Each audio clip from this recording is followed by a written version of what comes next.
लोगों के लिए कुछ चार्ट बना के लाई, ठीक है। अब इस चार्ट में आपको यहाँ पे कौन दिखाई दे रहा है? रैबिट है। कौन है? यहाँ पे कौन है? माउस है, चूहा है। यहाँ पे कौन है? एंट यानी चींटी है। अब मैंने यहाँ पर इनको कहा है अगर ये रैबिट स्मॉल है तो इससे छोटा कौन है? चूहा, तो इसे मैं कहूँगी स्मॉलर। और चींटी सबसे छोटी है तो इसे मैं कहूँगी स्मॉलेस्ट। अब मुझे सेंटेंस बना के बताना, ठीक है। अब मैंने चींटी, ओके, मैंने रैबिट को लिया। रैबिट के साथ मैंने किसको कंपेयर करना है? रैबिट के जितना हाइट, बिल्ली, कैट। चलो अब मुझे ये रैबिट और कैट से कंपेयर करके बताओ कि रैबिट यह बिल्ली के जितना ही स्मॉल है, ये मुझे बताना है। अब बताओ, इनको बताओ, बोलो सेंटेंस।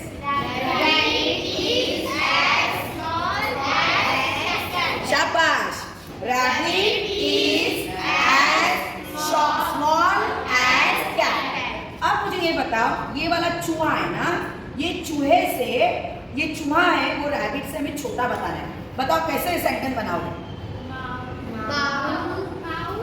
जिससे कंपेयर करेंगे ना, कोकोनट ट्री। जिसको कंपेयर करेंगे उसका नाम पहला आना चाहिए, जिससे कंपेयर करेंगे वो बाद में आना चाहिए। अब बोलो। Mouse is smaller coconut tree. Mouse is smaller than rabbit. अब इस चींटी को इन सभी एनिमल से क्या करना है? हमें कंपेयर करना है कि ये बताना है कि चींटी यह सबसे छोटी एनिमल है। ये मैंने कहा एनिमल है तो इसे, ये सब एनिमल ही है, पर अगर खास करके चींटी के बारे में बोला गया तो इंसेक्ट कहते हैं। क्या कहते हैं उसको? इंसेक्ट। मतलब बटरफ्लाई होता है, अलग अलग प्रकार की बीज होती है, बीज यानी मक्खियाँ होती है, उनमें इस चींटी को भी पकड़ा जाएगा। तो चलो एनिमल ही बोलेंगे हम लोग इसको, चलो, क्योंकि जानवर ही है, प्राणी है। तो अब मुझे चींटी के बारे में बताओ कि सभी जानवरों में चींटी सबसे छोटी है। कैसे बोलोगे?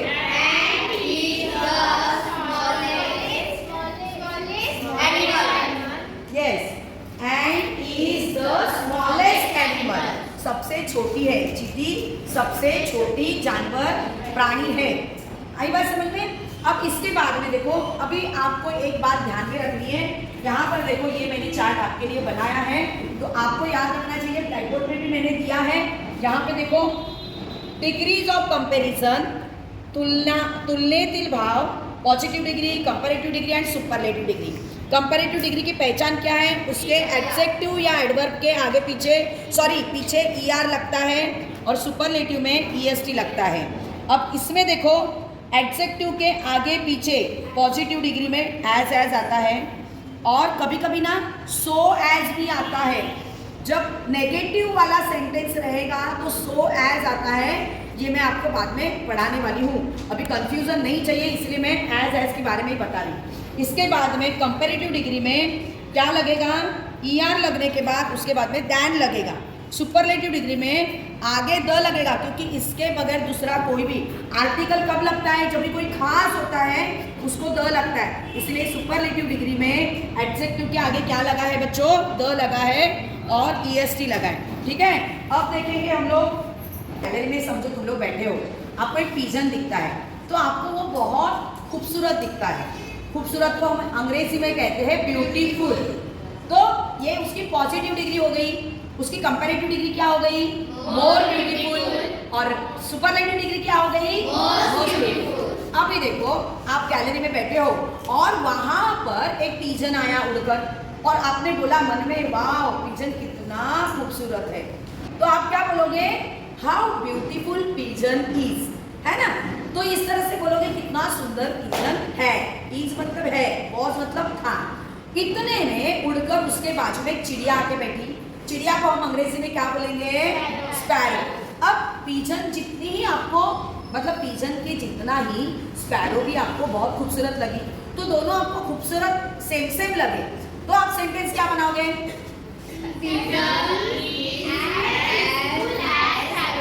Pigeon is as beautiful as sparrow. हमें जिससे कंपेयर करना है उसका नाम बाद में लेंगे, जिसको कंपेयर करना है उसका नाम पहले लेंगे।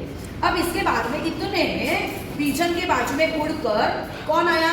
एक तोता आ गया, पैरेट आ गया। तो भैया पैरेट तो इससे भी अच्छा सुंदर है, तो ये कैसा वाला सेंटेंस? अगर पिजन से भी खूबसूरत है पैरेट, वो कैसा सेंटेंस बोलोगे आप? सब लोग बोलेंगे शाबाश।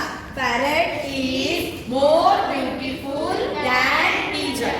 अब इतने में मुंबई में तो कहीं पिकॉक देखने नहीं मिलता है, पिकॉक यानी मोर नहीं देखने मिलता है, पर अचानक आपके सामने आ गया। यहाँ एक जगह पे चिड़िया है, यहाँ एक जगह पर पिजन है, यहाँ एक जगह पर पैरेट है, और इतने में पिकॉक भी आ गया।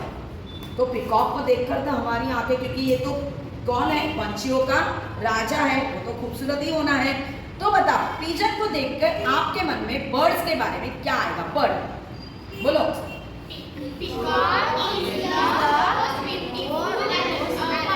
Bird. Peacock is the most beautiful bird. क्या है? Peacock is the most beautiful bird in the world बोलोगे तो भी चलेगा, पूरी दुनिया में पिकॉक सबसे खूबसूरत पंछी है। आई बात समझ में? अब देखो आप लोग मोबाइल चलाते हो, मोबाइल कभी देखते हो व्हाट्सएप के ऊपर वो इमोजीज भेजते हैं कोई कोई। देखो ये वाला ना थोड़ा सा रो रहा है, मतलब थोड़ा सैड है, ये सैड है, फिर ये इससे थोड़ा ज्यादा सैड है, और ये वाला रोतड़ा है, पूरा दिन रोते रहता है, एकदम सैड है। तो मैं इसको कहूंगी सैड, इसको कहूंगी सैडर, और इसको कहूंगी सैडेस्ट। आई बात समझ में? अब इस तरह से देखो मैंने यहाँ पर और कुछ एनिमल दिए हैं। यहाँ पर मैंने क्या बोला है? ये है ना ऑक्स है, ऑक्स यानी कि बैल, ठीक है। तो बैल के जितने हाइट में दूसरा कौन सा जानवर है रे? गाय। चलो गाय। अब इस बैल को काऊ से कंपेयर करो। ऑक्स, हाँ यस, मतलब ऑक्स की हाइट काऊ की जितनी होती है, तो हम इसको कंपेयर करते समय ये बताते हैं दोनों भी एक जैसे ही है। तो कैसे बताएंगे? Ox is as big as cow. आई बात समझ में? अब इसके बाजू में ये राइनो है, राइनो यानी एक सींग वाला जो गेंडा होता है ना, उसे राइनो कहते हैं। तो अब ये राइनो इस ऑक्स से भी बड़ा है, तो इस राइनो को बिग बताओ, इस ऑक्स से बताओ, इनको बताओ।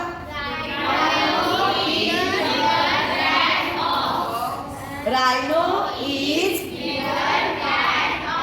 हाँ चलो अभी ये राइनो के बारे में हुआ। अब ये राइनो से भी बड़ा तुमको क्या दिखाई दे रहा है? एलिफेंट। तो एलिफेंट ये सभी जानवरों में बड़ा है, सबसे बड़ा है। कैसे सेंटेंस बनाओगे?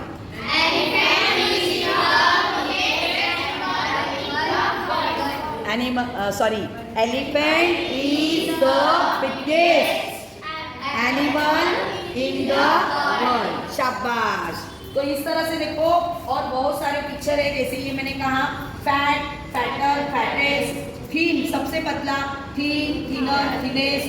अभी ये पेड़ मैंने बताया है। अभी बताओ ये जो पेड़ है ये सबसे वाला छोटा पेड़ है, ठीक है। अगर मैंने कहा बनाना ट्री, तो देखो बनाना ट्री कम छोटा, मतलब थोड़ा छोटा होता है। उसके बाद में मैं कहूँ तो बनियान ट्री, बनियान ट्री यानी पता है आपको बच्चों क्या होता है?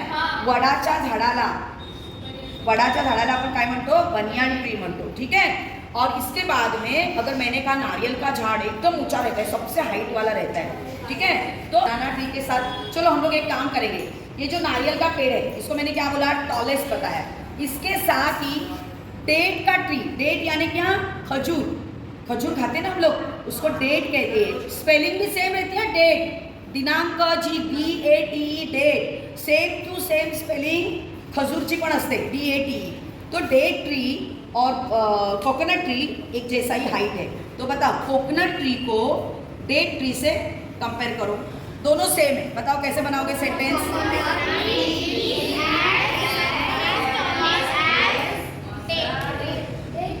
टॉलेस्ट नहीं आएगा उसमें। मतलब अगर कोकोनट ट्री और डेट ट्री एक दूसरे के साथ सेम टू सेम हाइट में होंगे, ऊंचाई में होंगे, तो कहेंगे कोकोनट ट्री इज नहीं आएगा, is as tall as date tree. आई बात समझ में? अब इसी को, इस नारियल को, कोकोनट ट्री को सभी ट्रीज में बड़ा बताओ। Coconut tree is the tallest in tree सिर्फ ट्री लोगे, चलो मतलब सभी इसमें सब। ये देखो एक मिनट, अभी आप कंफ्यूज हो, देखो अभी सुनो, मेरे बच्चे बार बार कंफ्यूज हो रहे हैं कि वो कहते जब तुम द लगाते ना बच्चों, द जब ये वाला द लगाते हो ना, मैंने कहा coconut tree is the tallest tree. अब ये वाला देखो, coconut tree is one of the tallest, देखो ट्रीज। अब तुम मेरे प्यारे बच्चों जिसमें कंफ्यूज होते वो वाली बात सुनो। हम लोग जब सबसे बड़ा जब बताते हैं तो उसको हम क्या बोलते हैं? Superlative degree. रहने दो बेटा, सुपरलेटिव डिग्री में डालते हैं, ठीक है?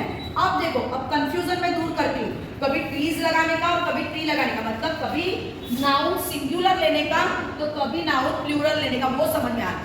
जब सुपरलेटिव डिग्री में सिर्फ द होगा तो यहाँ पर जो नाउन है वो सिंगुलर रहेगा, जब वन ऑफ द रहेगा तो यहाँ का नाउन आएगा प्लूरल। अब इसका मतलब क्या है समझ के लो। देखो, coconut tree is the tallest tree, coconut यह सबसे ऊंचा पेड़ है, बराबर है? अब इसका मतलब क्या निकलता है? देखो, coconut is one of the tallest trees. Coconut tree यह बहुत ट्री में से, बहुत ऐसे ऊंचे ऊंचे पेड़ है, उन बहुत सारे ऊंचे पेड़ में से कोकोनट ट्री भी एक ऊंचा पेड़ है, ऐसा इसका मतलब होता है। देखो, अगर मैंने यहाँ पे कोकोनट का ट्री निकाला, बहुत सारे कोकोनट ट्रीज निकाले, इसके साथ में दूसरे भी पेड़ उसके जैसे ही ऊंचे हैं, आई बात समझ में? बहुत सारे पेड़ है उसके जैसे ही ऊंचे, तो यहाँ पर ऐसे बहुत से ऊंचे ऊंचे पेड़ है, उन इतने सारे ऊंचे पेड़ों में से कोकोनट ट्री भी एक ऊंचा पेड़ है। वन ऑफ द, उसमें से एक, ये ऊंचे पेड़ों में से एक कोकोनट ट्री भी ऊंचा पेड़ है। समझ में आया आपको? अगर आपको वन ऑफ द लगाना है तो यहाँ का नाउन आएगा प्लूरल, अगर सिर्फ द लगाना है तो यहाँ का नाउन आएगा सिंगुलर। आई बात समझ में? अब समझ में आ रहा है? समझ में आ रहा है? तो चलो, आज के बाद आप कंफ्यूज नहीं होंगे। तो इसी प्रकार से आपको ये जो डिग्री मैंने पढ़ाई है, इसमें ध्यान रखने वाली सबसे इंपॉर्टेंट बात क्या है? पॉजिटिव डिग्री में आगे पीछे एडजेक्टिव या एडवर्ब के आगे पीछे एज लगता है। कंपैरेटिव डिग्री में एडजेक्टिव या एडवर्ब के पीछे ER लगेगा और बाद में क्या लगेगा? डैन लगेगा।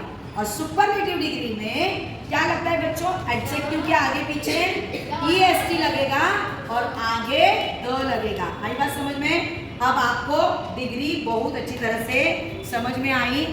धन्यवाद।